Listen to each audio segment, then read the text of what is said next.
Hello everybody, welcome back to another video. Today we are going to be spraying color number 2. As you guys just saw, everything is taped up, ready to shoot. All I've got to do is tack it off. I went around, major thing with this, when you're doing multiple colors like this, you want to make sure, go around everything, making sure that everything is locked down tight, everything's covered. If tape's pulling up, fix it right then and there because you don't want any blow through. On this particular vehicle, everything's already clear coated, so if I get a little bit of blow through, not a big deal. I'll just tape that section off and I'll run some lacquer thinner over it and take it right off. It won't hurt anything. So makes it really easy when something's already clear coated. But if you're got base underneath of it, make sure just spend that extra little bit of time and get all those areas locked down tight before you go put on new paint, because it will creep up underneath of it and you'll be having a really bad day because you take one step forward but some things can't put you 5 steps backwards. So everything ready to go. Like I said, all I've got to do is go around, tack it off with my tack cloth here, and blow. I'm going to take a blow gun. I always take a blow gun. That's another thing. I always take a blow gun and blow as I'm tacking it off. That way it gets anything in the air out or off the panel where you're going to be putting paint at. It just helps out a lot. I see a lot of people just taking tack rags and going through, tacking it off real quick. There could be things on your tack rag, and that air, just putting a little bit of air with it, will actually take all that out and get all the dust and debris off everything. So that's just another tip. Always use your air gun when you're tacking off. So I'm going to mix up some color here real quick. Like I said, everything's ready to go. So it won't be too long till we get this. I'm going to say probably 3 coats of this color against this white. I don't know how good it covers, but with white underneath of it, it should cover really quickly. So I'm going to get this color mixed up and we're going to get spraying.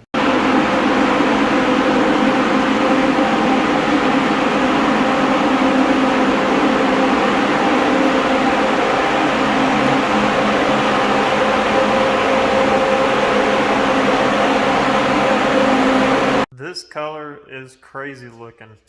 I've actually changed with mine when I was spraying the color that I originally picked. Made an executive decision to change the color to more of a lighter yellow, brighter yellow. The color that I chose originally, it was too tannish for what's going on this truck. All the colors that we are using. So I made a decision to change the color right then and there. Took me a little bit more time to spray it, so I just ended up getting it done. The original color was just a regular standard base coat house of color. It's called Warmwood. It's got a yellowish, tannish, green flop to it.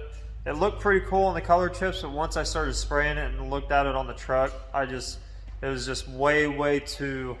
It was like I said, it was just too tan, too brown to me compared to what all was going on this truck. So went with a KBC instead, which is a Kandy base coat mix. It's just pretty much like a lime pearl, I think is what it's called. It's just a yellow pearl. It's actually just KK02, which is lime. I think that's what it's called, is lime. It might be something else. Let me look here. Yeah, it's called lime gold, KK02. And then you put FX61 in there, which is like a snow white liquid pearl. Mix all that stuff together with the trans nib, and then you reduce that mixture 2-to-1 for your spray out. But it ended up taking me 5 coats of this stuff to cover, so it took me a lot longer to get this thing sprayed than I anticipated, because I had to go back over the whole truck, spray it silver to kind of mask off everything I did before, and then put that the KBC over this. And like I said, I think it's called lime something or another. It's a pretty cool color, as you guys can see. It's really flashy. And then so let that dry overnight. Came back right now, and we're going to add some kind of graphics or textures and stuff inside this color. I'm going to end up choosing, I'm probably just going to use the original candy tangerine orange that I used on the truck originally. I'm going to put it in my airbrush, and we're going to create some type of movement within this. We're going to start at the front here. We're going to start here, and then we're going to kind of move our way back and kind of create, like I said, a movement. A lot of the older style graphics, there were a lot of airbrushed in type of effects inside of graphics and outside of graphics. So that's kind of what we're going to go with here. But before I do that, I'm going to take the same tangerine orange. Sorry, I can't talk today. And I'm going to do like a paint splatter effect. And the way I'm going to do that is the same way I'm going to do the airbrush textured graphics. I'm going to start here at the front, and I'm going to kind of flow it towards the back here.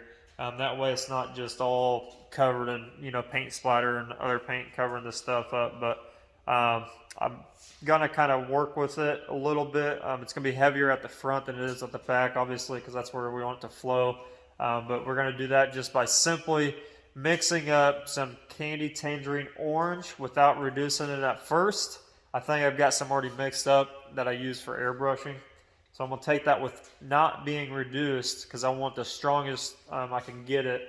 And then I'm just going to get a little paintbrush, and I'm just going to go and just kind of paint splatter it, and then kind of create kind of like that splatter effect. Not so crazy like you guys see like the newer kids doing it with like plasti dip and stuff like that. I don't like how that looks. It just looks trashy to me. So we're going to do a little bit more stylized version of that, because you don't want to just go, I mean, anybody can come in here and just splatter it and then clear it and be done with it. You kind of want to do a little bit something different. Because you do see, like I said, a lot of the kids that do their wheels and stuff, and it doesn't look right when you're just sitting there just pounding it with paint, and it just looks like a bunch of little dots everywhere. So you kind of want to take a kind of a stylized version of that. So I'm going to do that first, and then I want to put that same mixture, and I'm going to reduce it, put it in my airbrush, and we're just going to work it back and forth. Because as you know, as a true candy, a KK candy, it over multiple coats it starts building up. It's a transparent color, so you got to sit there and work it until you get to that right color that you want. So every layer you put on, it gets darker, it gets richer. So keep that in mind. So I'll be going, I'll be kind of almost sketching it out at first, and then we're gonna go in there, kind of shape it to what I want it to be. Because I've got this vision in my head that I've seen on these older trucks that I really like. I don't like copying them, but I think if I kind of pull it off my own way, my own version of it, I think it will go really good with this color. And then this color, after we rip all the tape off of it, this yellow, this KBC yellow I got going on here, it's actually going to get pinstripe cardinal red from House of Color. So it's just a bright red. So I think with the bright red, the orange, and the yellow, you kind of got like that old school flame, hot rod style flame going on with the colors right there. So that's kind of what I want to kind of stay in that color family. I was thinking about maybe doing like a lime green paint splatter and doing all the airbrush work in that lime green, or like a teal. It'd be pretty cool, but with the pinstriped red, I don't think it'd be alright. I think the teal would work a little bit, but I think it would just throw everything else off, because we are going to be using teal to pinstripe the pink that we have going on here. We're going to pinstripe that in teal, so it'd be just kind of working, too much teal at once. So I decided to just use the same tangerine orange that I've got a graphic already on the truck, using that, and then just putting it in there. That way it's all kind of together in that same color family. Everything works together, because I guarantee when you pull this thing off, or even before I pinstripe it, it's going to look really, really cool, and it's just going to mesh really well together. So it don't look like much now, but like I said, it's going to look pretty cool when it's all that stuff is inside there. So I'm going to get to it. I'm going to set you guys up on a tripod, show you guys what I'm talking about, and kind of walk you through it. Like I said, it's just paint splatter. You don't want to just go in there and just hit it heavy. Kind of want to do it at a certain way and a certain angle. That way it gets that flow going. So I'm going to set you guys up, and I'll be right back. Alright, so we got some KK. I've already done a couple tests. You kind of want it, especially if you're using a candy, you don't want it to be too thick. You kind of want it just to be barely.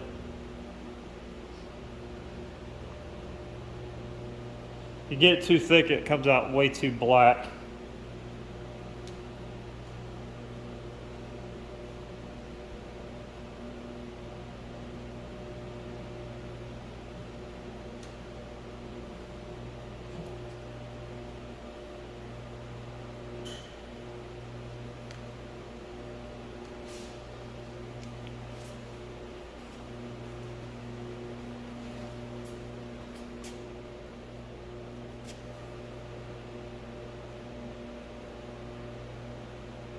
it's already looking like something. And I'm just going around, just kind of flinging it where I need it.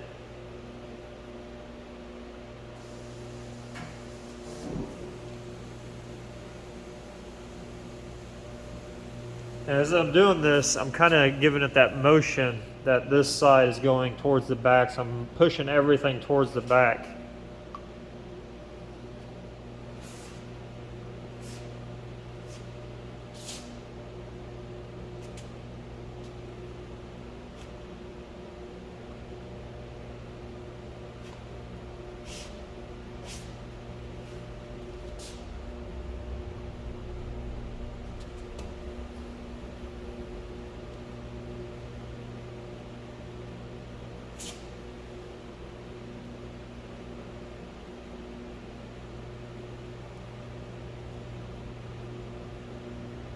And it is kind of messy, but in the end, once it's done and cleared, it's all worth it.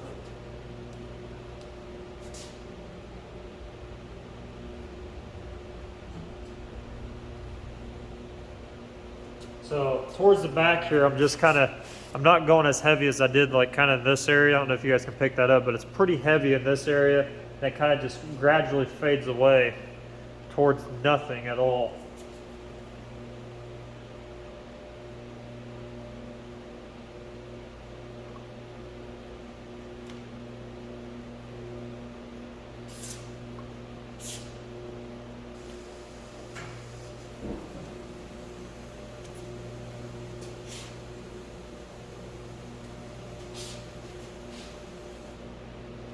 It almost looks like blood splatter. So it's kind of cool.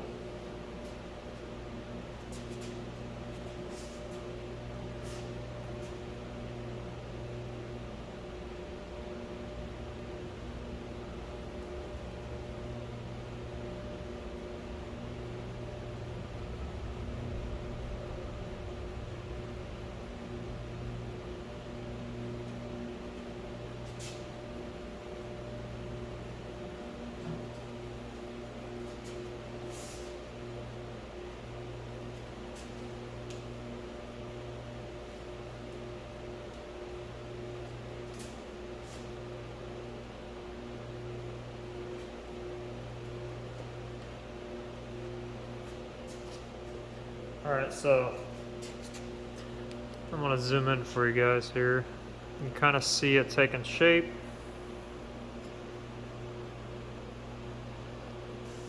I'm going to do this pretty much on the rest of the vehicle. I'm going to go ahead and do everything, and I'll show you guys what it looks like afterwards. Some of the tape peeled up there, don't worry about that. I'll retape it when I go back in to airbrush it.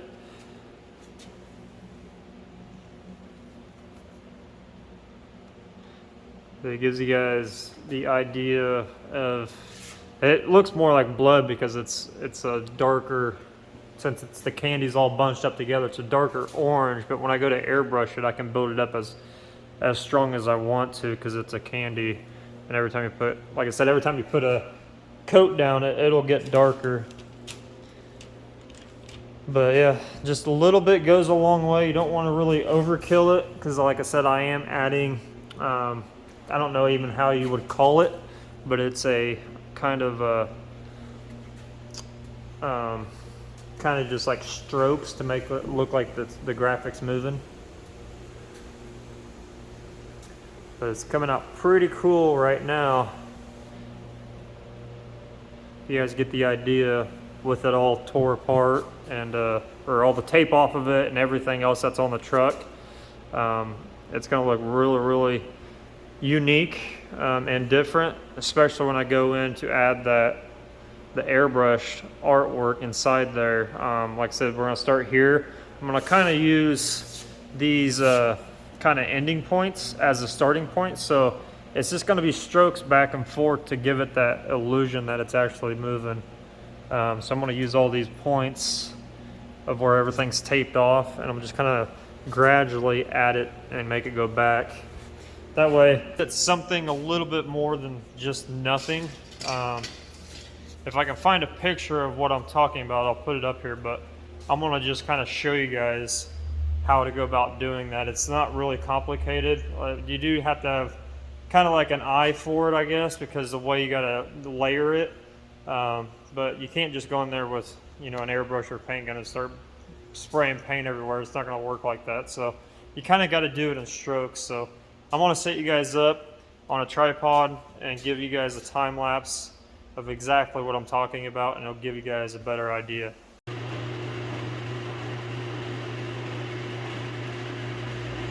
Now we are getting to the part where I really start enjoying this. Everything airbrush wise, it's just something that I really enjoy. So I'm going to kind of go over what I'm doing here as I start to making these. All I'm doing pretty much is just building up these strokes. I had this envision in my head from another vehicle that I seen, and I just want to kind of put my own twist on it. So I just keep building up that candy paint, because every layer you put down over top of each other, it just gets darker and darker. And against this yellow, it blends really well.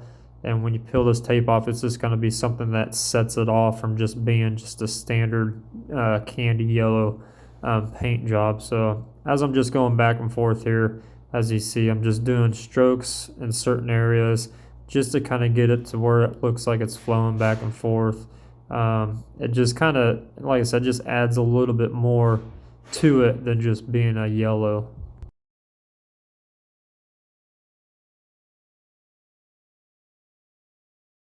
Now we're in the jams. You just kind of want to, when you get to the jam area, you just want to kind of follow what you did on the outside of the vehicle. That way, when you open up the doors, everything is consistent and even with the outside of the vehicle. You don't want to make it look anything different, because you'll notice it when you start opening up the door jams. If you're wondering what airbrush I'm using right here, it's a custom Micron. They don't make this model anymore. It's the custom line, the CMC Plus, which has the bigger cup on it. So it makes it really nice because I can actually put a lot of paint in it and do a big section at once, especially doing something like this, because it does take a lot of paint to start covering this up.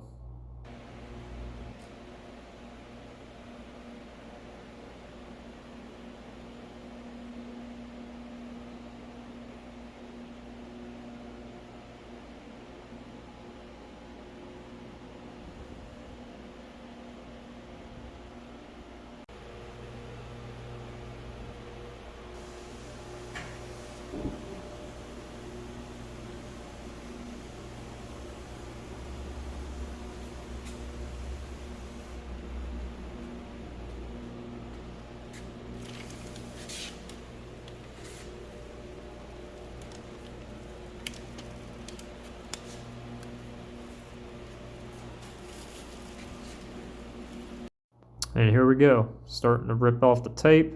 I let everything dry for about an hour. With it being a solvent-based paint, it dries within minutes, especially if you're in a heated environment. So it doesn't take long. I just waited that extra few minutes just to make it sure those paint drops from the splatter was totally dry before I touched it. So when you're ripping off this tape, you don't want to just go and pull. You kind of want to start working an edge and kind of pull it very slowly. I've got it on a time lapse here sped up, so it looks like I'm just yanking the stuff off, but I'm really taking my time and just making sure that I peel it up in a certain way. You want to kind of drag it across the surface. That way all your edges are nice and clean and tight.